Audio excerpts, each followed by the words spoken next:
How will year one in the Big Ten go for the Oregon Ducks? So we're going to give you our predictions here in this video. Before we go game by game, let's just talk about this Oregon team a little bit. My thoughts on this team.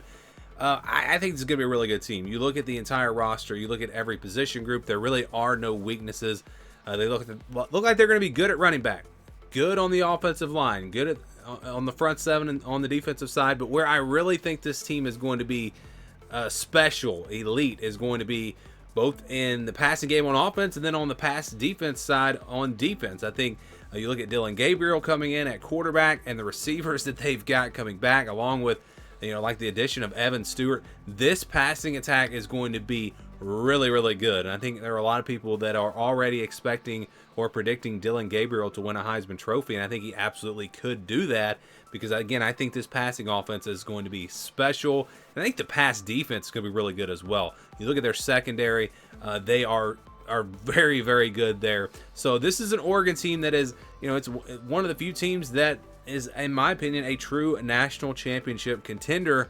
But how will it go year one in the Big Ten? Well, let's go through each game. First of all, Vegas, they've got this team at 10.5 wins. So 10-2 or 11-1, the most likely scenarios according to Vegas.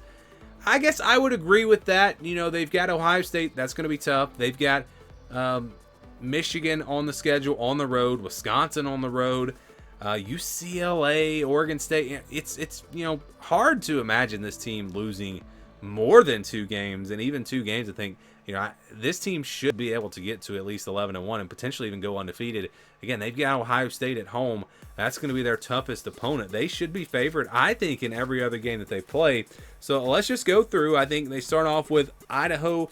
I think they start off with a win against Idaho. I think they will start they should win by 70 points maybe. I mean, this team's going to be very explosive offensively. I think they're going to score a lot of points. And then they get Boise State the next week, September 7th. Boise State might be the best group of 5 team this year, but they're still nowhere near the level of Oregon. I think the Ducks will roll in that game. And then they get Oregon State. We get to keep this rivalry alive. I'm very happy about that. And I believe Washington and Washington State actually play on the same Saturday, so it's almost like a mini rivalry weekend, at least with those 2 rivalries. Oregon State, new coach, they're not going to be very good, even on the road, even with a rivalry. Oregon should roll. I don't think this game will be close at all. UCLA next on September 28th. I think people are really just kind of overlooking this UCLA team. They actually have a lot of pieces coming back. Losing Chip Kelly, I know, and they did lose some players, but this is still going to be a pretty solid team. The game's on the road. I think Oregon, you don't want to overlook a team like UCLA. This game could be close for a while, but I do think just the overall talent for this Oregon team, they are the better team. I think they will find a way to kind of pull away in the second half. So I've got them winning, but not necessarily a blowout. And then they'll play. So UCLA is their first conference game in the Big Ten. But of course, UCLA and Oregon have both been in the Pac-12, so that doesn't feel like it's not like a Big Ten opponent. Michigan State will be their first opponent that was a Big Ten team coming into this season, or before this season, and they'll get them at home. Michigan State, it's interesting here with Jonathan Smith, of course, very familiar with Oregon. You wonder if they'll have some wrinkles ready in this game. Michigan State's in rebuild mode, and I don't think they're going to be capable of really competing in this game. I think Oregon wins pretty big, and I would be very surprised if they don't start 5-0. I think really they should roll in all of these first 5 games. But then you've got Ohio State October 12th. This should be a really, really good game. Stopping the Ohio State run game, I think, is going to be a challenge for Oregon. Can Ohio State's secondary slow down this passing attack for Oregon? It's just going to be a great game. 2 really, really good teams going at it. And Dan Lanning has not been able to win these types of games. He has not been able to win the big one. I think they do this time, though. I think the home field advantage, the crowd will be there. I like Oregon on the line of scrimmage. I think they match up pretty well with Ohio State. And I think they find a way to get it done. This team should be clicking on all cylinders here by the 6th game of the season. I got the Ducks getting the win, a big, big win over Ohio State, moving to 6-0. They'll play Purdue next. Actually, I want to circle back. They have a bye week between Oregon State and UCLA. That was their first bye week, so they get a bye week after their 3 non-conference games. But back to the schedule here. October 19th on the road at Purdue. Purdue's not going to be very good. I just don't see this game being competitive at all. I think Oregon will roll here on the road. Then they get Illinois the next week at home. I don't think Illinois is going to be very good. In fact, I have them ranked as the worst team in the Big Ten. Some people might debate that, but I just look at the roster. I don't think Illinois is going to be very good, and I think Oregon's going to roll in this game. So I think you get 2 of those games. You go back to last year and against lesser competition, look at some of the scores. With Bo Nix at quarterback, Oregon was blowing teams out. You're going to see that in some of these games. Purdue, Illinois, maybe Michigan State, Idaho, Boise State, probably Oregon State. So they're going to have some very impressive win margins, in my opinion. And I think, again, Purdue and Illinois will definitely be on that list.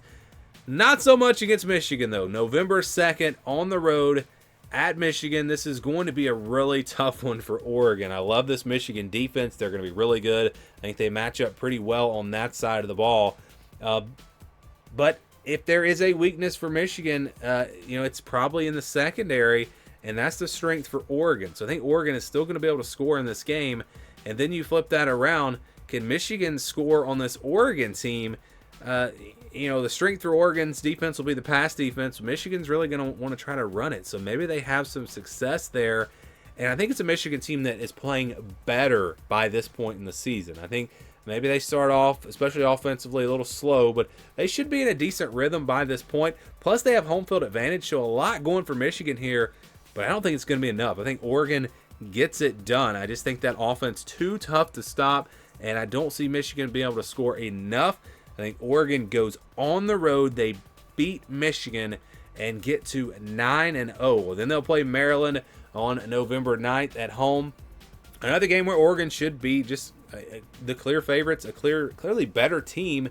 Playing at home, I think they blow out Maryland. I think they win this game easily. So that leaves Wisconsin and Washington.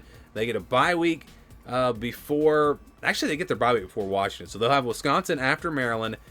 And this game will be on the road. It'll probably be cold, late or mid-November. Might be snowing. Who knows? The elements might favor Wisconsin a little bit, although Oregon's used to them as well. But just the style of the game, I think, will favor Wisconsin. This is a really good Wisconsin secondary, and I think that is going to be a big key in this game.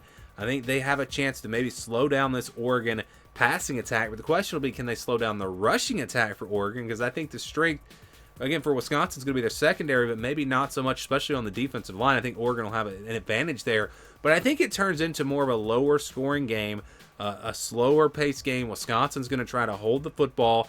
I think they'll be able to run it in this game, and it's just one of those games. I just kind of have that feeling late in the season, pressure building for Oregon. Wisconsin slows the game down. It's cold. It's their type of game. Their offensive line plays really well. Their defense plays really well, and they pull off an upset. I've got Wisconsin upsetting Oregon there on November 16th. Oregon gets a bye week after that, and then they'll prepare for Washington on November 30th. It's a Washington team that I don't think it's going to be as bad as what some people think. They are going to have a lot of holes, especially on the offensive line, and I think that's going to be a problem for them. Oregon's defensive line should dominate this game. Rivalry, maybe it's close for a while, but home field advantage, overall the better team for Oregon. Everything points in their favor. I think they pull away in the second half, and they beat Washington to finish 11-1. So I've got this team at 11-1. And, maybe it's not Wisconsin, but I just kind of have a gut feeling about that. But maybe they lose to Michigan. That's another tough one on the road against a good defense. Or maybe it's Ohio State. But I think out of those 3 games, they slip up somewhere. They lose one of those 3 games, and they finish 11-1. But I'm going to go with Wisconsin, maybe as a bit of a surprise, as being the team that beats Oregon. You guys can give me your thoughts on Oregon and your predictions down in the comments below.